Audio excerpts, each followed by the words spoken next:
The priests of Egypt, always impostors but once so celebrated, had now degenerated into a race of jugglers. Also the Chaldeans lived upon the fame of their fathers, and upon their own base trickeries. The Brahmans, or Brahmins, those priests of India, once so virtuous and so wise, they too had fallen. Those pupils of the Egyptian priests, the Phoenicians or Canaanites, who had taught the Israelites to sacrifice human beings and to pass their children through the fire to Moloch, infused the same bloodthirsty precepts among the Druids. As the Indian wife was burnt upon her husband's pyre, so on the corpses of the Celtic lords were consumed their children, their slaves, and their horses. But worse still, these wicked priests sought through the land for the most beautiful young women, and trained them to dance in the temples, and to entice the devotees to their arms with lustful attitudes and languishing looks, and with their voices, which mingled harmoniously with the golden bells suspended on their feet. They sang hymns to the gods in public, and in private enriched the treasuries of the pagoda with their infamous earnings. Thus a pure and simple religion was debased by the avarice and lewdness of its priests, till the temples became a den of thieves, till prostitution sat enthroned on the altars of the gods. A dark and dangerous heresy has long been creeping silently into the heart of our religion, and converting its ministers into false vipers, who, warmed and cherished by the bosom of this gentle church, use their increasing strength in darting black poison through all her veins. W. Winwood Reade, The Veil of Isis, echoing a sentiment held by a great many with regard to the subversion and degeneration of an ancient spiritual tradition. A tradition that seems to have once held such profound sway and influence across much of the world, to have once commanded such respect and admiration. So, what happened? The caste system, as a structure and framework for organizing and maintaining a healthy nation or community, is practically an omnipresent and universal concept throughout history, across time and space, especially in cases in which peoples and ways of life intermixed, such as the Indo-Aryans encountering the Dravidians in India, as a mechanism likely aimed, at least in part, at preserving some separation and maintaining order. The specific classes and roles varied, as did the strictness of implementation. But in contrast to our age, in which every individual is an unclassified entity, shooting off in a random, often ever-shifting direction of his own choosing, the caste structure was seen as a means of providing some direction and focus to more efficiently channel human energy, time, and attention. I'd like you to envision 4 castes. The first we'll call the caste of merchants, traders, and those who specialize in all things currency and trade related. The second we'll call the caste of workers, farmers, manufacturers, builders, etc. Those who do the hard work to keep a people fed, housed, clothed, and materially comfortable. The third we'll call the martial caste, devoted to the art of war and the cultivation of self-discipline, courage, and martial prowess, ideally as a means of defending one's people, culture, or nation, though equally capable of acting as a tool for conquest or domination of foreign lands. The fourth we'll call the priestly or teacher class, tasked with understanding this reality, our place within it, the nature of God and our relationship to this nature, and sharing and spreading this knowledge to facilitate a shared notion of who and what we are, of what our ideal roles are as human beings. And now that we have our 4 hypothetical castes broadly defined, a question. And to set the stage for the question, I hope we might be able to agree that each of these castes has an approximately ideal form. In other words, a healthy and net positive iteration and function, allowing them to efficiently fire on all cylinders in a focused manner, oriented toward the benefit of the entire population, But now let's try to envision the opposite, namely a corrupted and subverted version of each, in which they become unhealthy, net negative versions of themselves, and become organs of destruction or degeneration. In this case, which caste would be the most dangerous, the most harmful, or capable of producing lasting harmful effects? An argument could be made for each, certainly. In the first case, of merchants and traders, our modern age is living proof of just how much we're capable of debasing ourselves and life itself when this class becomes empowered and its most insatiably greedy cease to be reined in by any checks and balances, and an environment designed to inflame our most materialistic desires and passions and subsequently administer to our every whim is created. How devoting ourselves to the pursuit and attainment of the most superficial pleasures can so weaken and cheapen us. How otherwise decent people can be turned into salesmen and hucksters for products and services nobody really needs just to make ends meet. How the world, when turned into a mere marketplace, can quickly become a utilitarian environment in which quantity is prized over quality, style over substance, and everything is reduced to its purely economic bottom line. In the second case, of workers and laborers, perhaps the least compelling argument, in my opinion, though still an argument, a workforce might, for example, become unionized and united under corrupt individuals and institutions, and demand ever more in exchange for its labor, while competence and proficiency plummet, and the truly meritorious and exceptionally skilled are seen as annoyances or standing rebukes to the unified mediocre mass, and perhaps even shunned or banished. A culture of extreme disinterested laziness might come to predominate, as love for their nation fades, or as they begin to see the fruits of their labor fall squarely into the hands of a corrupt handful of individuals, and they lose connection to or resonance with the higher purpose of their role. The machinery of a nation can slowly but surely grind to a halt. In the third case, and the martial caste, unjust wars or vulgar displays of power for reasons of ego or material gain might lead to profound suffering and chaos, as armies become immensely powerful tools in the hands of immature souls with the most base instincts and desires. Slavery, forced cultural or religious conversions at the point of a sword, the unnatural redrawing of national borders, the unnatural mixing of populations that may have great mutual animosity or polar opposite cultures or ways of life, might guarantee chaos and unhappiness for generations to come.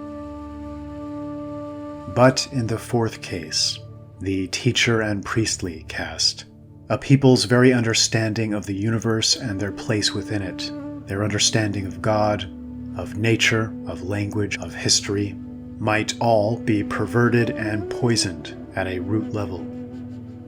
Religions, belief structures, even gods might be created, destroyed, or even worse, incrementally tweaked, changed, and evolved according to how beneficial the resulting ideological doctrine might be to the leading members of this caste. And all of this accomplished behind layers of eloquent, elaborate, complex, and sophisticated speech and reasoning, providing just enough soothing, convincing, or intimidating power to stave off significant backlash or any serious threat to their power or influence. As you might have guessed, my own answer would be, confidently and unequivocally, that this fourth group, if subverted and corrupted, would be by far the greatest and most lasting danger. The highest of all possible dangers, in fact.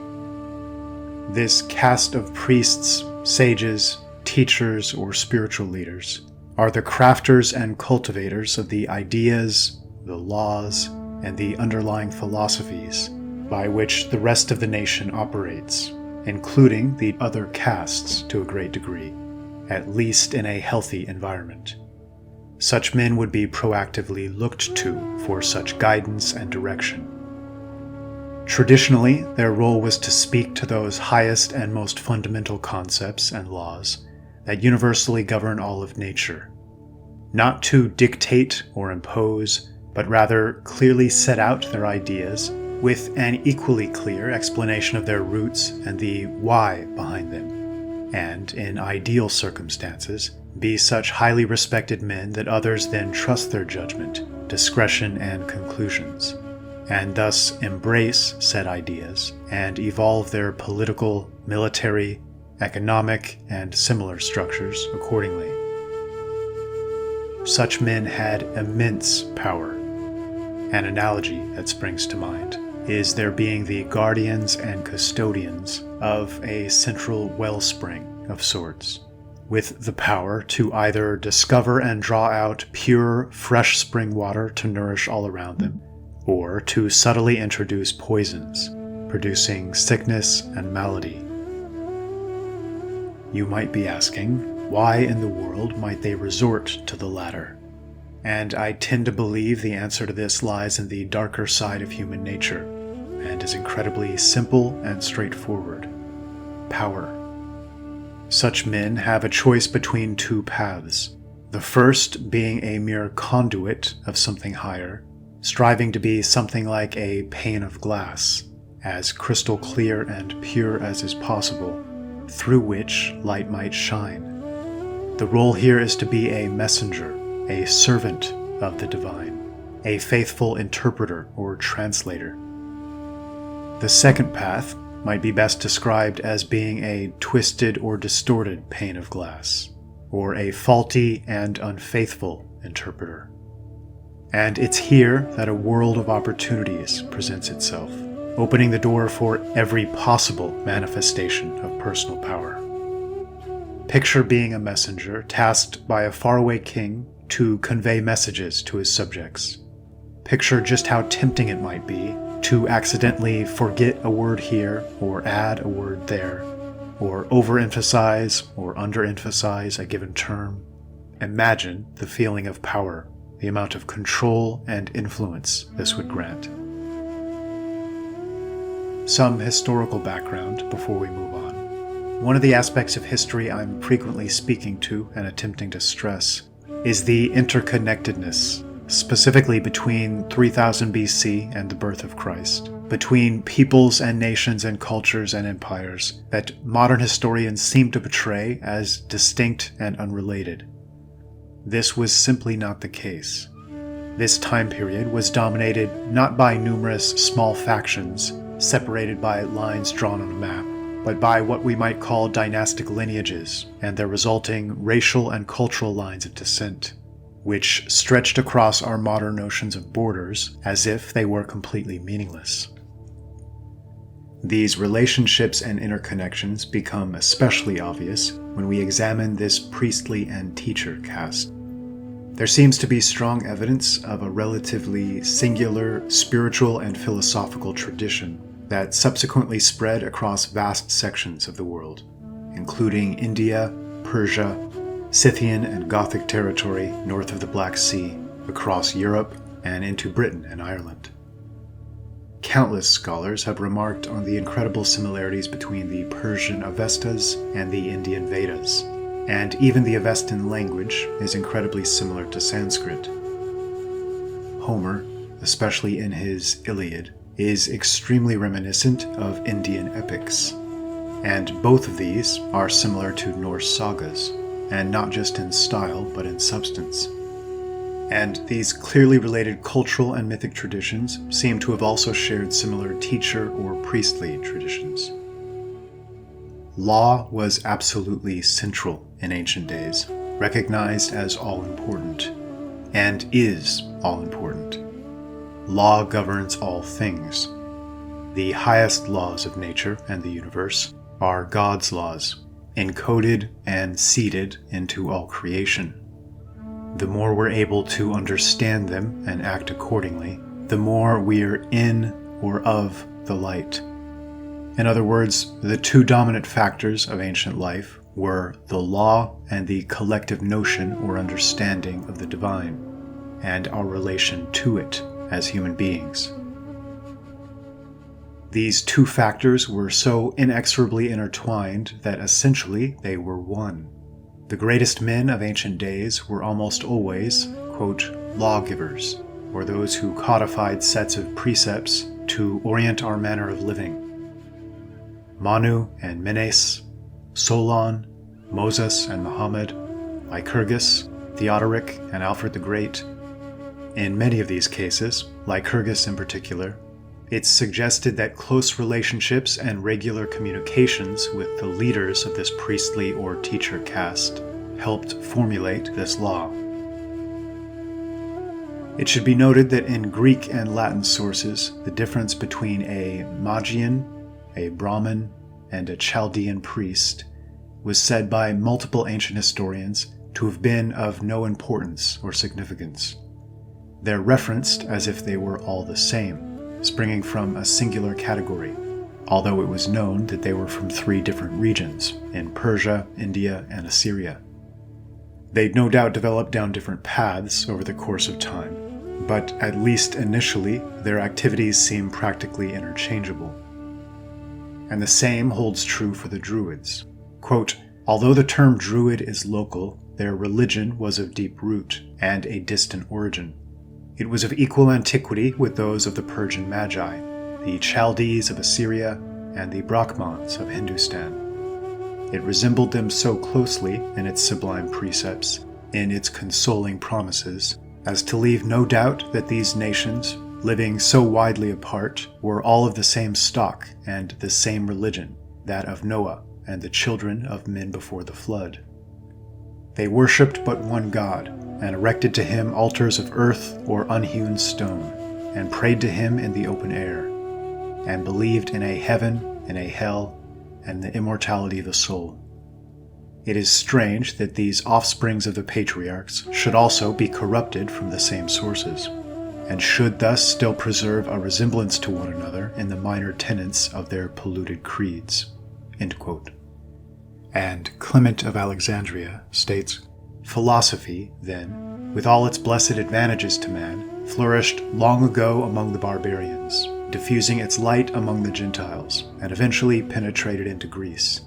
Its hierophants were the prophets among the Egyptians, the Chaldeans among the Assyrians, the Druids among the Galatians, the Sramanas of the Bactrians, and the philosophers of the Celts, the Magi among the Persians, who announced beforehand the birth of the Savior, being led by a star till they arrived in the land of Judea, and among the Indians, the Gymnosophists, and other philosophers of barbarous nations. There's even debate as to whether the source of these traditions originated in the West and spread to the East, or originated in the East and spread to the West. Scholar Edward Davies states, quote, "An ingenious friend of mine suggested that this name I can't pronounce, or Menu of the Three Veds, one of the masters of the mysterious and secret science among the Kimri, is the same character and personage with Menu, author of the Vedas." As to whether Britain or India was the initial home, Davies believed the region of Britain to be the likely origin point. This was evident in his treatment of the Indian ideas, apparently identifying Britain as a sacred land of the West, wherein was to be found the abode of the Pitris, who were the fathers of the human race. And of course, Pitris, being fathers of the human race, brings to mind and is undoubtedly cognate with the term patriarch. He insisted that the British location of the home of the Pitris proved that reverence for the Pitris, on the part of the Indians, had come from the religion of that race, in whose land those consecrated personages were acknowledged, uniformly, to have resided. And it's important to understand that Britain is simply a region being referred to, as it didn't exist as Britain, of course, in ancient times. A region which also contains Gotland and the primeval home of the Goths, Heligoland, Friesland, and possibly those poorly understood locales of Thule or Thule and Hyperborea. Godfrey Higgins, in his treatise The Celtic Druids, agrees on the interconnectedness of this ancient priesthood, but speaks of them as high priests who immigrated from India, and who were initially a colony from the first race of people. who he speaks of as survivors of a great flood who found sanctuary in the Himalaya. Higgins says, "These priesthoods were dedicated to the worship of God with such difference as there were between them, represented as variations on a theme, and as consequences of spatial and temporal distance." Scholar Reuben Burrow flatly insisted the Druids were Brahmins, quote, "beyond the least shadow of doubt." An Indian antiquities scholar, Thomas Maurice, wrote a dissertation on the Indian origins of the Druids and on the striking affinity which the religious rites and ceremonies anciently practiced in the British Islands bore to those of the Brahmins. The starting point of Maurice's discussion was the statement, quote, that the celebrated order of Druids were the immediate descendants of a tribe of Brahmins, which he also connects Tibet and the earliest Buddhists. Maurice claims etymological connection of Druid to the Celtic term for oak and similar Welsh variants, and connects it to the Sanskrit name for old Brahmins of the forest of the Gandharvas. Also speaks to the Brahmins being once called Durvasis, which he connects to the dervishes as a later outgrowth. In fact, it seems magi may well be cognate with rabbi, and among others, the prophet Daniel in the book of the Bible was referred to both as chief of the Magi and the appellation Rabmag. And to speak frankly, it's my belief that the Talmudic rabbis of the modern age represent an extremely degenerated tradition of what it meant to play this role in the ancient world, to give some further idea of its purpose and function.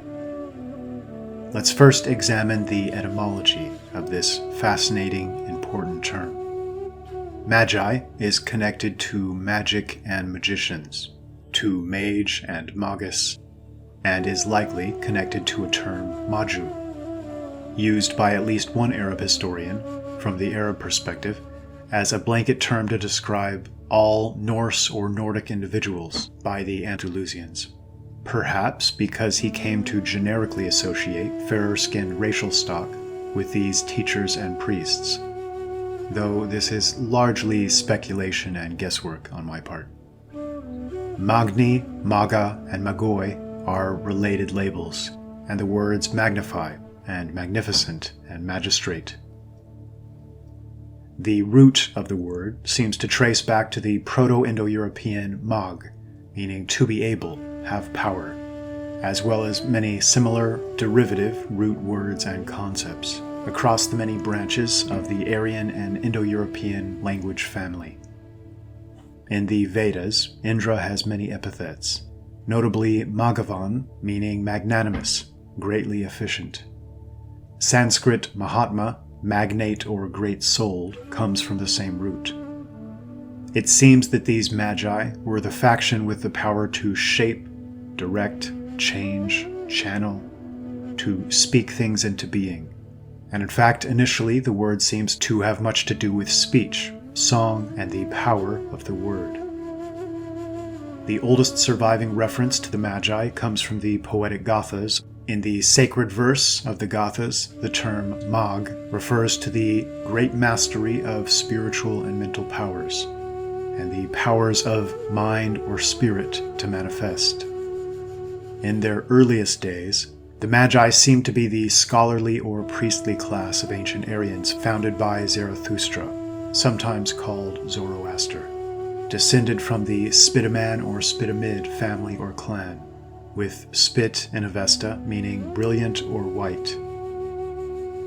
To quote from AuthenticGathaZoroastrianism.org, the term Magi denotes the fellowship of the learned masters, founded by the ancient Aryan prophet Zarathustra.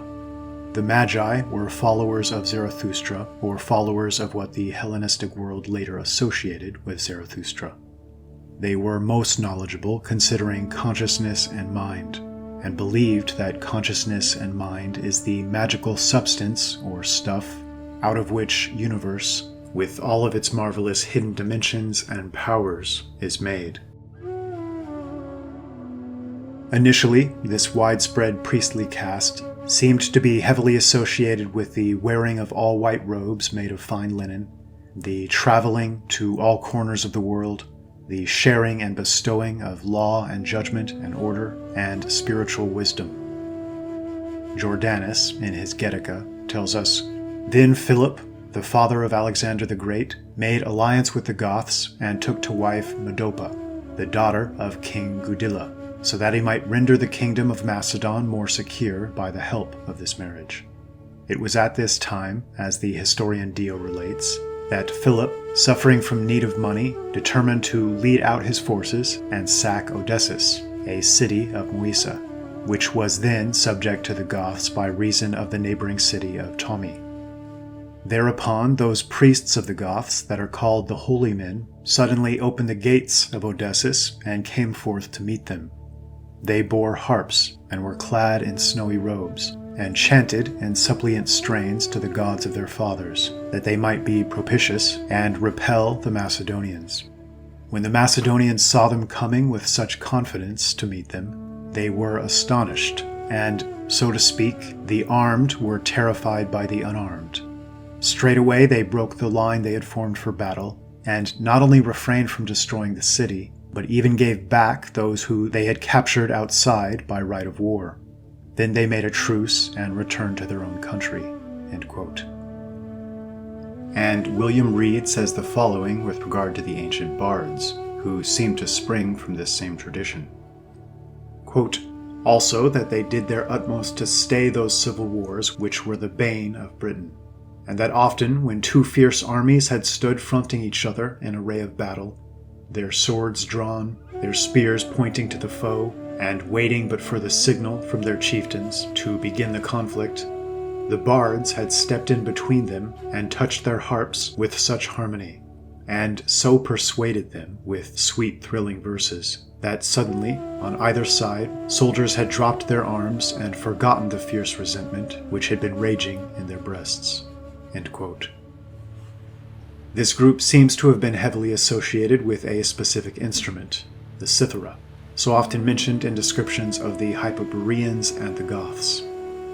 Diodorus Siculus tells us, quote, "Furthermore, a city is there which is sacred to this god, and the majority of its inhabitants are players on the cithara, and these continually play on this instrument in the temple, and sing hymns of praise to the god, glorifying his deeds." End quote. Regarding the Goths, Jordanus in the Getica tells us, "In the earliest times they sang the deeds of their ancestors in strains of song accompanied by the cithara." Over time, I've come to believe the Hyperboreans were almost certainly a real people being referenced, and in fact, they seem to well fit the profile of these traveling wise men. Much like the people spoken of in the Oralenda book, an aloof and thus poorly understood, yet highly respected, mysterious group of outsiders, said to come from a land of plenty where justice and virtue prevailed, who seem to have wielded a great deal of influence in the earliest stages of the most powerful and influential nations and empires of old. Diodorus Siculus continues, "The Hyperboreans also have a language which is peculiar to them, and are most friendly disposed towards the Greeks, and especially towards the Athenians and Delians, who have inherited this goodwill from most ancient times. The myth also relates that certain Greeks visited the Hyperboreans and left behind them there costly votive offerings bearing inscriptions in Greek letters. This seems to have been a class or caste of individuals that played leading roles in guiding the growth and development of much of the ancient world, sometimes ruling, sometimes exercising a controlling influence behind the scenes or from a distance, often with kings and governors as their administrators. At first, it seems benevolently, but consider just how easily such a structure might go horribly awry. And consider the possibility that the world in which we're currently living couldn't be a more perfect example of this going awry. Quote, "The priests invented 1,000 gods. The priests told 1,000 lies. The priests instituted 1,000 absurd and horrible customs. Who first taught nations to be idolaters, to be murderers, but the priests? Who instituted the festival of the Juggernaut, the Inquisition, the massacre of St. Bartholomew, but the priests. Calvin, a priest of the Reformation, ordered his victims to be burnt with green wood, a truly Christian refinement of cruelty. Aaron, a priest, manufactured a golden calf and taught the Israelites to insult their God. And it was Caiaphas, a high priest, who committed that murder of which the more virtuous heathen Pilate washed his hands. Look everywhere, and you will see the priests reeking with gore. They have converted popular and happy nations into deserts, and have made our beautiful world into a slaughterhouse, drenched with blood and tears." End quote. One of the first to mention them was Herodotus, who uses the term magi in two different senses. In the first sense, Herodotus speaks of the Magi as one of the tribes or peoples of the Medes. He speaks of the Magians offering sacrifices and libations in ancient Troy, and speaks of the Persians thinking idols and shrines to be folly, only worshipping a single all-father figure on mountaintops. In another sense, he uses the term Magi to generically refer to a sacerdotal caste, but, quote, whose ethnic origin is never again so much as mentioned. According to Robert Charles Zahner, in other accounts, quote, "We hear of Magi not only in Persia, Parthia, Bactria, Chorasmia, Aria, Media, and among the Sakas, but also in non-Iranian lands like Samaria, Ethiopia, and Egypt.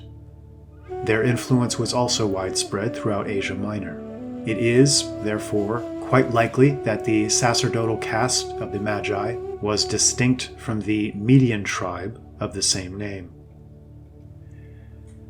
They're most often described as scholars and priests, fire kindlers and keepers of ancient flames, serving as advisors, councils, or administrators at the royal court, being consulted as interpreters of dreams and omens.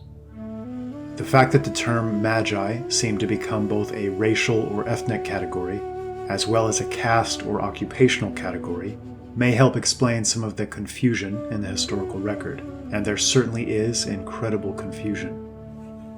It's fascinating how aggressively contradictory the descriptions are through the ages, and this applies to both the Magi and the Druids.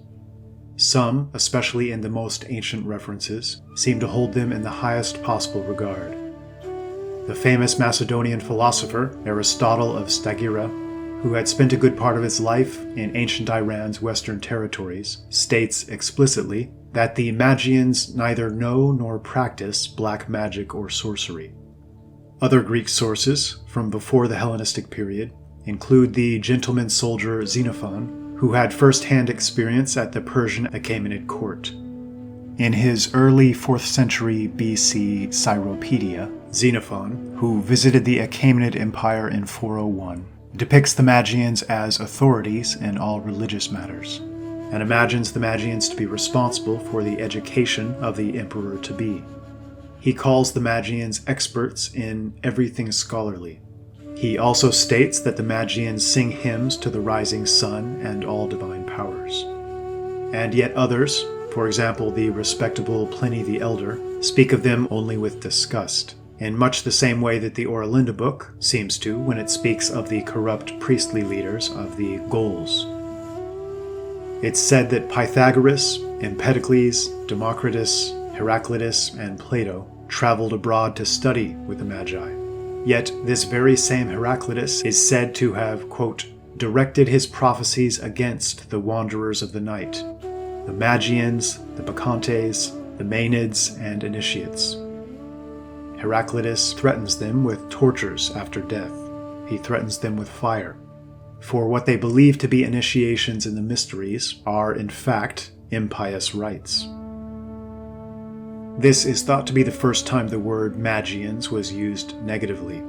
Later authors would lump the expression together with words like witch kings and sorcerers. Their history bears all the hallmarks of a degenerated spiritual tradition, and I've come to believe that the key to truly understanding much of the past and the present lies in the unpacking and comprehending the path of this subversion and degeneration. Most of you may be familiar with the term Magi from its most widely used iteration, referencing the three magi, which tellingly is also translated as kings and wise men, who are said to have traveled to attend the birth of Jesus. And in fact, one of the non-canonical Christian sources, the Syriac Infancy Gospel, provides, in its 3rd chapter, a story of the wise men of the East, which is very similar to much of the story in Matthew. This account cites Zoroaster as the source of the prophecy that motivated the wise men to seek the infant Jesus. In the biblical story, we have, by all accounts, respectable magi, so obviously from an Indo-Aryan spiritual tradition, closely connected to that of both India and Persia of the day, traveling a great distance to offer gifts to the newborn Jesus. And simultaneously, we have Herod, the Edomite or Idumean, issuing the edict to massacre infants to destroy a perceived threat and preserve his power. This Edomite or Idumean lineage, a decidedly non-Israelite people, grafted onto the Judean branch of the Israelites due to their forced conversion by Hasmonean ruler John Hyrcanus, would go on to dominate the temple and help foster the subsequent Talmudic rabbinical tradition. To those that believe this massacre of infants to be mere historical invention, and of course we can never know such things with 100% certainty, I encourage you to dig deeper into the known history of Herod and his family and his resulting lineage. Such a massacre wouldn't be the least bit out of character, to put it mildly. Herod is, beyond any doubt, and from every root historical source I've been able to locate, one of the most objectively foul creatures in the entire historical record. A man who would go on to murder much of his own family, among a litany of other crimes of the most ignoble sort. It's mentioned that a leading reason for the massacre of infants was due to these very magi refusing to return to him because they clearly mistrusted the man and his ultimate intentions to provide the location of the newborn Jesus.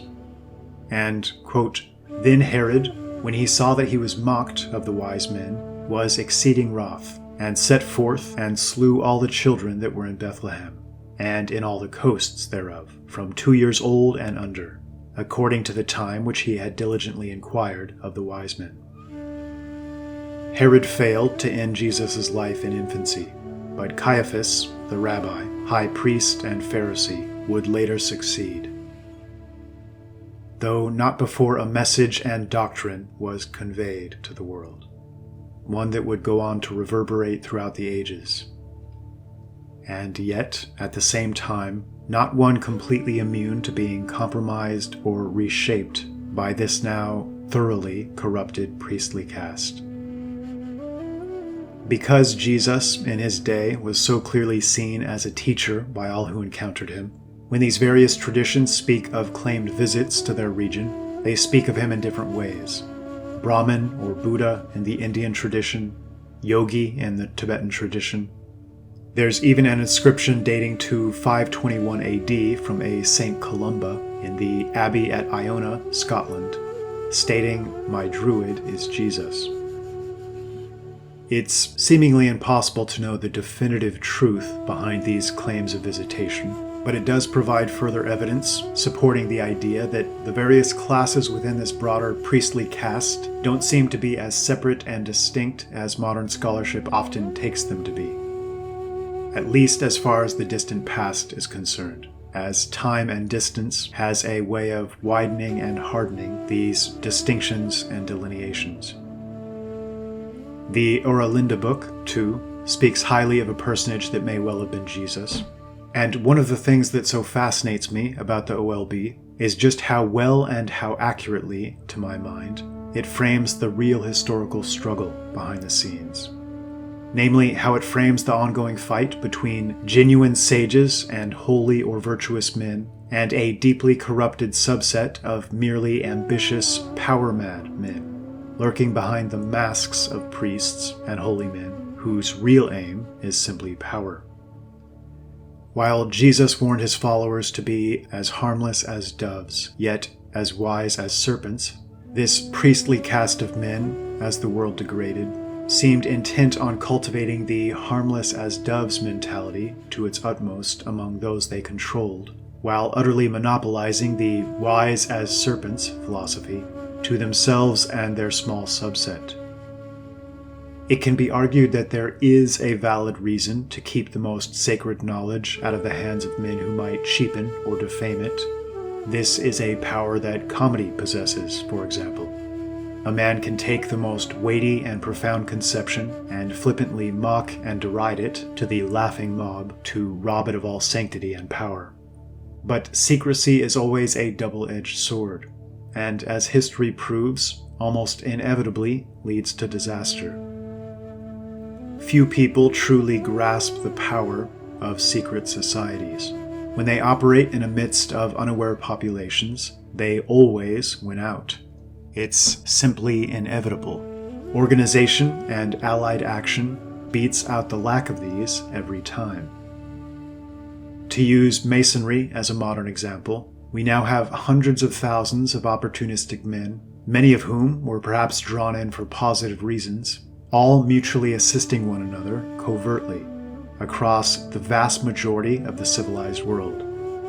And yet none of them, except for perhaps a handful at the very top of this pyramid of power and control, know exactly who or what it is that they serve.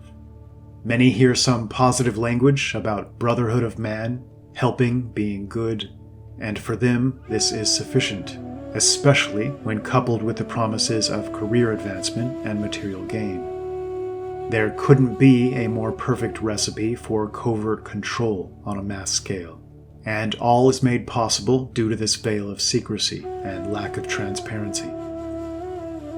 And coupled with secrecy, the degeneration of this lofty tradition was both hastened and marked by a ridiculous shift in focus, as the emphasis moved from a relatively pure, clear, and laconic notion of law, of what it meant to be righteous and walk the holy path, to a sprawling and complex doctrine, and began to incorporate often absurd ritual actions.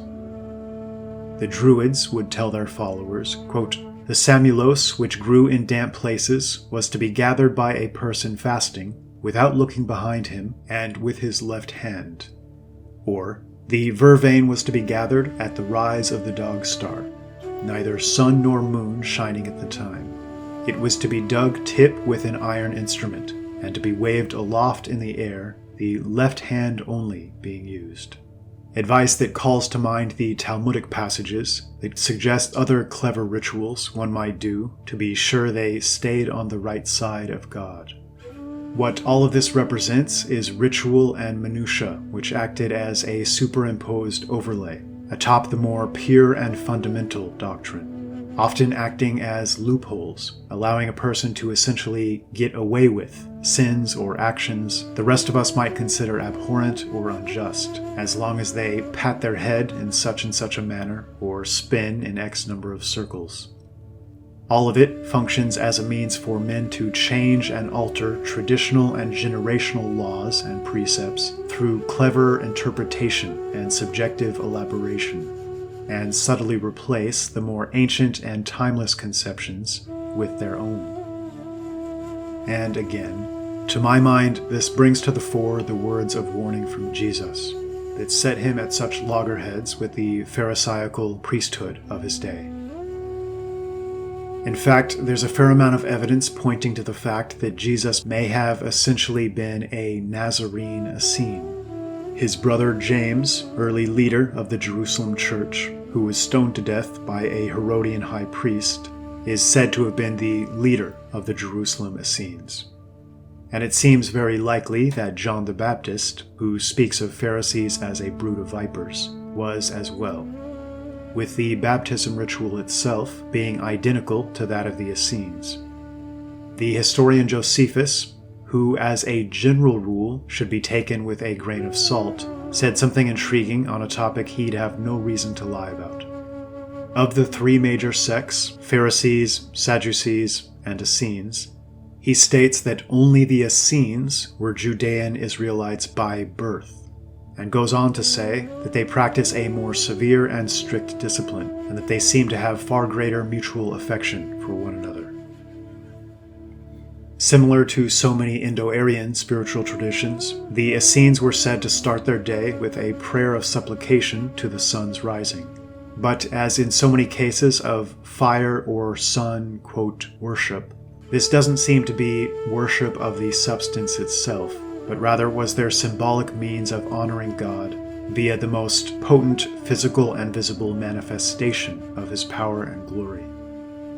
And to this day, followers of Christ keep Sunday holy as their Sabbath, in contrast to other peoples, for example modern Jews, whose Sabbath is on Saturday, or Saturn's Day. The Essenes are said to have referred to the Pharisees as shoddy fence builders or wall builders, seemingly a reference to their inability or unwillingness to stand apart and separate themselves from the evils of this world. And Nazarene seems to derive from the Aramaic natsar, meaning to guard or watch. They don't seem to have been aggressive evangelists seeking to forcibly spread their doctrine to foreign peoples. Instead, their relatively isolated and insulated communities allowed them to keep their doctrine, culture, and way of life relatively pure and unchanging, allowing them to lead by the example communicated through their exemplary lives. The idea many modern scholars and historians seem to have of the Essenes being some minor sect, localized in both time and space around the birth of Jesus, seems to run completely contrary to historical accounts. Josephus states that the Essenes had existed since time immemorial. Philo agrees, calling Essenes the most ancient of all initiates, with a teaching perpetuated through an immense space of ages. Pliny spoke of them as a race of their own, more remarkable than any other in the world, the oldest of the initiates, receiving their teaching from Central Asia, a teaching perpetuated through an immense space of ages, constant and unalterable holiness. This reference to Central Asia as a source of their teaching is fascinating, and similar to the Scythians, specifically the very few bits of information we have about the mysterious so-called royal Scythians, they practiced a strikingly similar form of communal living, banished slavery, practiced beekeeping, and had honey as a staple portion of their diet, and multiple accounts speak of them being extraordinarily robust and physically strong, and routinely living to ages of 90 or 100 and beyond. Several scholars also believe they see a connection to India, with some going so far as to claim they were essentially Buddhists. It seems to be a case of so many free-flowing connections between racially and culturally related peoples and spiritual practices that using any strict modern label in attempting to quantify the Essenes and their doctrine seems not just difficult, but unhelpful and inaccurate here. Their origin is lost in prehistory, but they're said to have been active as far back in recorded history as the 18th century BC in Egypt. They seem to have called themselves the Sons of Light, or Sons of the Sun, and viewed the spiritual struggle of mankind as one of light versus darkness, in a manner that bears striking similarities to the original Zoroastrian doctrine. Although the sect clustered around Mount Carmel has become the best known to historians of our day, they're said to have lived in small, insulated communities spread across much of the ancient world, and were said to have practiced and become exceptionally good at farming, not merely to sustain themselves, but seemingly almost as an extension of their meditative spiritual practice, of their emphasis on positive creation, growth, or the flowering of life in the face of darkness and death, and a conscious focus on simplicity and uncomplicated living. They seem to have embraced, and perhaps even been the source of, the old adage, cleanliness is next to godliness, across every sphere. Physical cleanliness, cleanliness of immediate surroundings or their community, cleanliness and purity of thought and action, and in fact, their entire life philosophy seemed geared toward the banishment of poisons. Like the original pre-subversion Zoroastrian priests, or magi, or druids, or Brahmins, or Buddhas, they seem to have been universally viewed as healers, as tasked with combating physical and mental and spiritual sickness and confusion, and working to establish right order in the world, and seem to have been one and the same with the group known as the Therapeutai. In a sense, they seem to see themselves as something like white magicians, or a brotherhood of light, contrasted with and directly opposing dark magicians, and the insidious poisons they so freely spread. I spoke earlier of Herod and the Idumean Edomite takeover of the temple. When this is coupled with their aggressive persecution of Jesus, and Jesus' direct warning multiple times to take heed, beware the leaven of the Pharisees and Sadducees, one can't help but wonder if there's more than meets the eye at first glance here.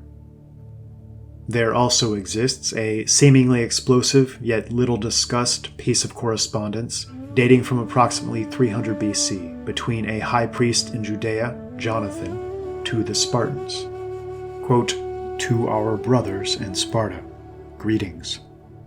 At an earlier time, your king Arius sent a letter to our high priest Onias, stating that our two nations are related, as the attached copy shows. Onias received your ambassador with full honors and acknowledged receipt of your letter, which declared our alliance and friendship. And now, although we are not in need of such alliances, since we find our source of strength in the holy books we possess, we have written to renew our ties of brotherhood and friendship with you. We do not wish to become total strangers, and it has now been many years since your last communication." End quote.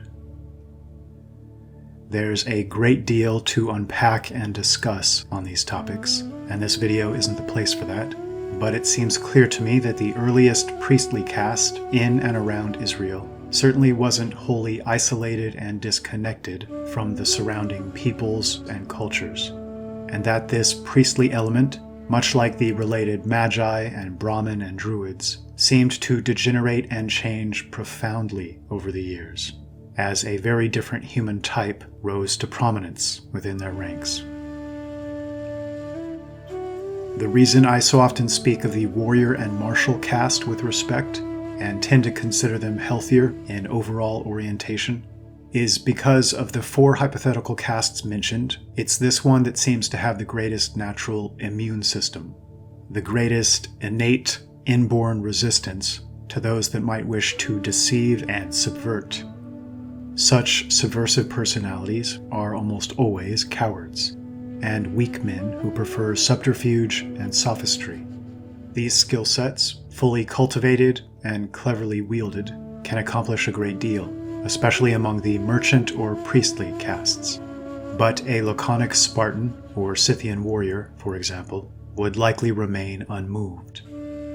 I've come to believe that this is, at least in part, why those nations or cultures with martial traditions at their core seem to have retained far more of that ancient ethos, and a more healthy and robust orientation. And this leads us to an important point. In an ideal environment, similar to that type hinted at in descriptions of the ancient Scythian or Goth or Phrygian or Hyperborean, there must be practically no animosity or mistrust between the castes. And in fact, this seems to be a necessity if a people seek to thrive. And perhaps as importantly, though this may just be another way of saying the same thing, they can't be wholly disconnected from one another, lacking understanding of one another, or completely lacking the positive traits and characteristics of one another. As Thucydides well put it, the society that separates scholars from warriors will have its thinking done by cowards and its fighting done by fools. The caste structure was designed with the intent that each group would be complementary to all others, understanding and respectful of other castes' place, purpose, and role, and never fully divorced from their mindset or their ideals. Our teachers, sages, and priests, this most important and powerful of all castes, seemed to stumble so profoundly astray when a smaller, more envious and pretentious breed of man began to rise to prominence, and everywhere sought to draw a very deep dividing line between its class and the others, more and more demanding a master and slave relationship, ironically, as they became less and less deserving of the title master. The moment this began to happen, the healthier and better oriented among them seemed to have slowly but surely gravitated out of the priestly caste, fleeing the scene or seeking entry into other castes, causing the corruption problem in the priestly caste to become exponentially worse, until finally it found itself largely composed of egotistical schemers seeking personal advantage and dominance, and in fact becoming experts in the art. In the earliest days, as Jordanus and Siculus both mention in their histories, these priestly men seem to have led by example, and by producing feelings of awe and admiration in those around them, not by forcible compulsion or demand. We hear of them swaying entire armies, arrayed for battle, adrenaline flowing through their veins, entirely due to the respect felt for them. In many cases, in fact, these holy men seem to have been proven and capable warriors themselves, and this is likely why it wasn't difficult for the more martially minded to consider them brothers, to treat them with immense respect and take them seriously. But when, across the stretch of time and generations, they began to separate themselves, and even make a great show of separating themselves, and, like Talmudic rabbis or late-stage druids, began to so prize their subjective intellect that they viewed themselves akin to gods, and their subject population as cattle, it becomes easy to see how such major splits and rifts have occurred so frequently throughout history. Of course, we're all capable of evil, of being fueled by purely selfish and egotistical motives as we navigate our existence. As Solzhenitsyn so well put it, the battle line between good and evil runs through the heart of every man. And I'm sure we're all familiar with the saying, absolute power corrupts absolutely. It takes an extremely unique type of human being to exercise this office or role with selfless devotion, and seems to require almost as prerequisite cultural conditions capable of cultivating such a man, or even shaping a populace capable of discerning who he is in the first place.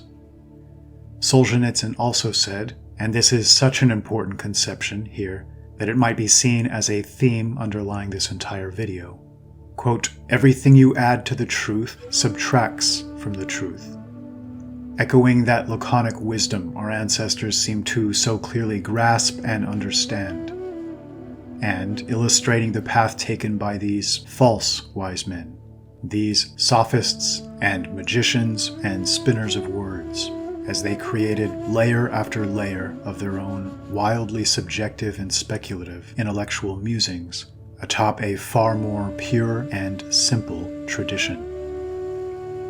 And once again, I think etymology holds some clues here.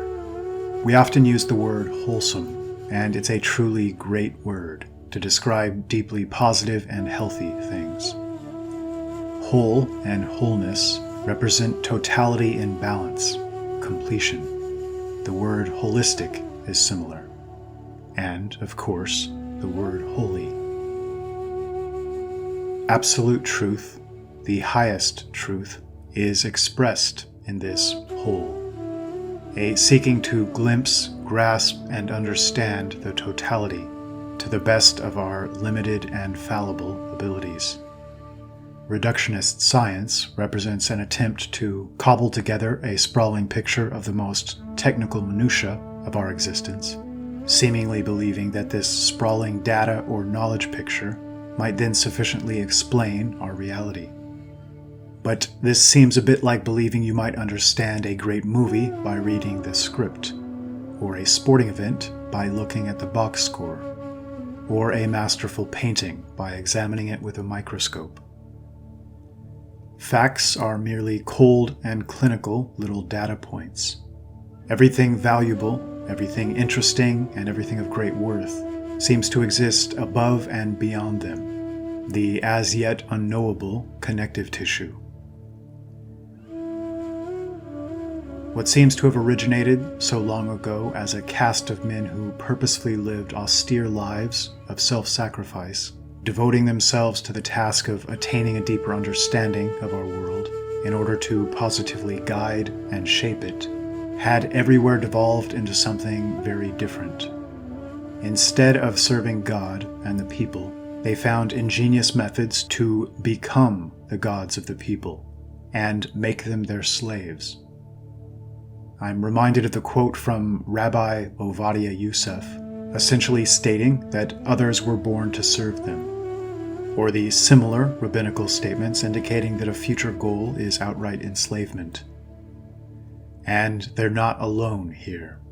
Jesuit and Masonic orders, several prominent and likely interconnected secret societies, the Vatican, all seem to epitomize the bad shepherd, and seem to seek a future in which their dominance and control is complete and unquestionable, and one in which natural and higher law might be fully transgressed whenever it suits their aims. It may even be fair to say that this very transgression is their aim. I think it's noteworthy that Reuben Burrow, who I quoted earlier, rejected the possibility that the Druids had been killed and their knowledge lost, suggesting that, quote, it is much more likely that they turned schoolmasters and Freemasons and fortune-tellers, end quote. Examine the political, ideological, and philosophical leanings of these groups, and you'll find virtually no conflict between them. You'll also find that they're all increasingly backing a singular religion, though they'll never call it by that word, intended to operate above and beyond all others. The religion of science. Modern science, ironically operating from the greatest of all faith-based conceptions, in its insistence that there definitively exists no creator or higher power, subsequently masquerades as this ultimate authority itself, with its direct equivalents of druids and rabbis and magi's as the self-professed expert class, a class which seems to have completely and utterly lost its connection to the source, marching about like self-important children, wearing their parents' clothes, making definitive and declaratory judgments everywhere they go, and yet failing miserably time and time and time again. They're utterly lost, and because they're the governing force in our world, they threaten to drag the rest of us with them. A degenerated tradition, degraded very nearly beyond any hope of repair. Many still think of science as if it's a tireless and objective pursuit of truth, of reliable and trustworthy data and information on which we might build a better and clearer understanding of our world. And there were periods of history in which it seemed to be something approximating this. Europe, prior to the World Wars, seems an excellent example. The most brilliant minds in the world, devoted to discovering new plant and animal species and understanding their attributes, exploring and exhaustively studying our oceans and skies.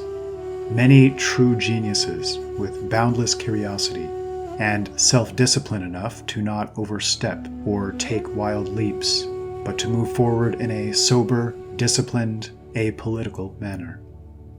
These were true intellectuals, a descriptor that once meant something real, and I believe this was a period of true progress, yet another word that has been made all but meaningless, with regard to furthering our understanding of the world around us. As the forces of international banking and finance triumphed in these world wars, and as they instituted their central banks and the Federal Reserve, and began controlling and printing the pieces of paper nearly every man, woman, and child on the planet strives to earn and spend, the institutions of science, like every other meaningful or powerful or influential institution, began to gradually change shape and become something very different. For the first time since the inception of universities and colleges, their doors are now wide open to the most mediocre minds, and merit itself has ceased to be a yardstick almost entirely. They've become credential mills, whose foremost requirement is that the individual believes what these hidden hands of our new status quo want them to believe, that they're willing to act as dutiful apostles for this new dogma. Science, accordingly, has gone from fascinating and thought-provoking studies, including those speaking to the differences between races, cultures, nations, or genders, to, quote, proving race doesn't exist, proving gender doesn't exist, proving that Western culture and mankind are responsible for the ills of the world, that COVID is a rampaging and deadly pandemic, that vaccines and masks will prevent contracting or spreading the disease. In short, science can now, quote, prove virtually anything. In a world now overflowing with information, with an uncountable number of possible data points to pull from to make one's case, it's as simple as finding the handful that paint the idea one wishes to sell in the best light, and then weaving them together in an attractive and compelling manner. Science is now the malleable, adaptable chameleon that now only masquerades as a coldly logical, rational, hard-nosed, and unswerving seeker of truth. In an environment in which belief in a creator has been slowly but surely torn to shreds, and perhaps even more importantly, painted in a negative, shameful light more often than not, that subset of the public seeking to be seen as fashionable or intelligent or well-educated can't help but naturally and instinctively flock to this new dogma, this new faith-based religion, which so effectively and dishonestly pretends to be above leaps of faith, above those silly, ignorant, backward people with the nerve to hold beliefs similar to those of essentially every single great genius across every single generation that came before us. For what it's worth, I propose that this masterful sleight of hand is essentially an act of magic. And as with any good magician, the trick only retains its immense power when the observer doesn't know how it's done. Illusion, deception, manipulation, and subterfuge. These are the hallmarks of our modern-day magi, who've refined their dark art over the generations to such a degree that the vast majority of their handiwork even still remains unnoticed, behind screens of puppets, fronts, masks, all the while using every means at their disposal to maintain control over the incentivization and punishment structure, broadly speaking, to take full advantage of an atomized public increasingly seeking their own immediate self-interest, lured into slumber by bread and circuses. The French Revolution marked one of many major turning points, setting the stage for the sickly environment we face today. The rallying and stoking of the mob into a maddened, murderous rage before pointing them toward the ancient nobility and aristocracy to utterly decimate their ranks. Or Cromwell in England, or the Bolshevik Revolution in Russia, and the brutal murder of the entire Romanov line to settle an ancient score. These movements that took such pains to portray themselves as populist people's movements against oppressive elites, in actuality functioned as the means to open the door for something far, far darker. For decades, we've been bombarded with horror stories about the dangers of the, quote, strongman, or of monarchy. And those victors, authoring the history books, have sought to portray these men and their forms of government as the root of all evil. Meanwhile, near absolute power has everywhere been transferred from these patriarchs and their descendants, and into the hands of banking families and their dutiful little army of collaborators and bought men, behind the mask of lofty notions like democracy or capitalism or equal representation, facades of fairness and justice, Moloch and Mammon in a mask. I spoke in a previous video about how races, cultures, or nations essentially shape themselves over time, like manifested archetypal representations of the collective, fostering and cultivating their own unique set of strengths and weaknesses, unique spheres of dominance or blind spots. I'd ask you to entertain the possibility of a unique culture of individuals who now represent the end product of an intergenerational Machiavellian self-authoring of sorts, in which they're not striving to be the most intelligent or creative and artistic, inventive or otherwise capable, not seeking to better the world or find ways to make it more organized, stable, secure, happy, or healthy, but rather focusing entirely, exclusively, solely on obtaining a dominant position by any means necessary. Let's even pretend, for the sake of argument, that such a collective group or culture didn't exist, but rather only individuals of this type existed, here and there, scattered throughout the world. Do you think such types might eventually find one another, might find common cause and common ground, form alliances, and begin to quietly work with each other toward common goals? And if this occurred, do you think you would know? There's a reason great men have always found secrecy, especially on the world stage or with regard to politics, to be repugnant. Conspiracies are inherently dishonest, and no leader who loves his people would have reason to lurk in the shadows or seek to break in through the back door. Such men would have nothing to hide, because their intentions are pure, simple, and straightforward. Our current power brokers found creative ways to slaughter entire generations of such men, their families, supporters, and ideological and cultural kin. In the 2 world wars, millions of courageous and principled men were robbed of their very existence, their blood turned into fertilizer in the fields of Europe, while the coffers of these men lurking in the shadows exploded. Proceeds they then used, in part, to bring to power a new, more tame and more domesticated and domesticatable type of mankind, and thus incrementally and slowly but surely the noose tightened ever further. So were the Magi, the Druids, the Brahmin, and similar orders good or bad? Seems to me a question impossible to answer, because I think it's the wrong question, and a flawed question, because they haven't been a static, unchanging entity across time. A more informative question might be, how have they changed, morphed, and evolved over the millennia? And does our modern priestly or teacher caste now bear any resemblance to those lofty figures from the dawn of human history? Or might we be dealing with imposters, a purposefully subverted and consciously degenerated and degraded tradition, opening the door for the covert rule of a type of mankind that could never attain or retain such absolute power in the transparent light of day? Has our distracted negligence and inattention allowed dark magicians to grasp the reins?